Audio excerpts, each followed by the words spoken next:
পুরুষ তার জীবনের প্রথম ভাগে প্রেমে পড়ায় যত এফোর্ট দেয়, সে এফোর্ট কখনো তার জীবনে ম্যাচিওরভাবে আসা নারীর প্রতি দেয় না। কারণ প্রথমবার তার সাথে যদি কোনো দ্বিচারিণীর দেখা হয়, তবে সে ভেবে নেয় নারী বলতেই খারাপ। দ্বিতীয়বার যদি সে কোনো মেয়ের সাথে রিলেশনে যায়, কিছু পুরুষ সে সম্পর্কটা হালকাভাবেই নেয়। সেখানে প্রেম থাকে না, থাকে কেবল টাইম পাসের কোনো মাইন্ড গেম। সে গেমে সে দ্বিতীয়বার প্রখর খেলাড়ি থাকে। সেকেন্ড টাইম সে প্রভাবিত হয় গুড ওমেনের প্রতি। আর মেয়েগুলো বুঝতেই পারে না, ভয়ঙ্করভাবে সে নারীগুলো ফেঁসে যায়। তার তখন সে পুরুষ পুরোপুরি রোমিও হয়ে গেছে।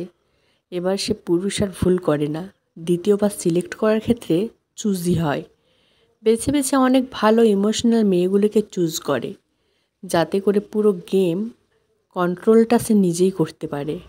আগে আসা নারীরা তার জীবনে ছলাকলায় শিখিয়ে দিয়ে যায়, নারী বলতে ইজি অ্যাক্সেস, চাইলে শুয়ে পড়া যায়, চাইলে টাকা দিয়ে কেনা যায়। সম্মানটা সে ভুলে যায়।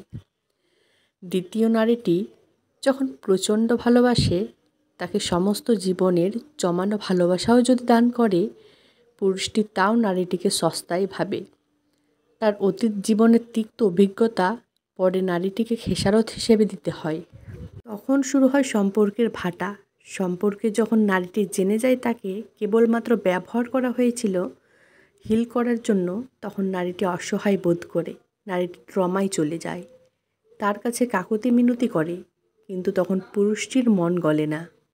একদিন যে পুরুষটি হিল হয়ে ফিরে যায় নিজের গন্তব্যে, আর যাওয়ার সময় নিয়ে যায় ভয়ঙ্কর ইমোশনাল একজন মেয়ের হাসি, বিশ্বাস, তার বেঁচে থাকা ও তার হোম। আসলে আমি জানি না পুরুষকে সৃষ্টি করতে গিয়ে সৃষ্টিকর্তা কতটুকুন দায়িত্ববান বানিয়েছিলেন। সরি টু সে, যদি কোনো নারী জানতো তার গর্ভে কোনো এক ভালো কোনো নারীর জীবন ধ্বংসকারী ভয়ঙ্কর পুরুষ তিলে তিলে বড় হচ্ছে, তবে আমি নারী হিসেবে জানি ও নারী কখনোই এমন পুরুষকে দুনিয়ার আলো দেখাতো না যে কোনো নারীর দম বন্ধ করা কান্নার কারণ হবে। কারণ যে পুরুষ একজন নারীর দম বন্ধ করা কান্নার কারণ হয়, সে পুরুষ না। আমরা তাদের চতুর্থ লিঙ্গের মানুষ হিসেবে ডাকতে পারি, কারণ তৃতীয় লিঙ্গের মানুষকে আমি অনেক সম্মান করি।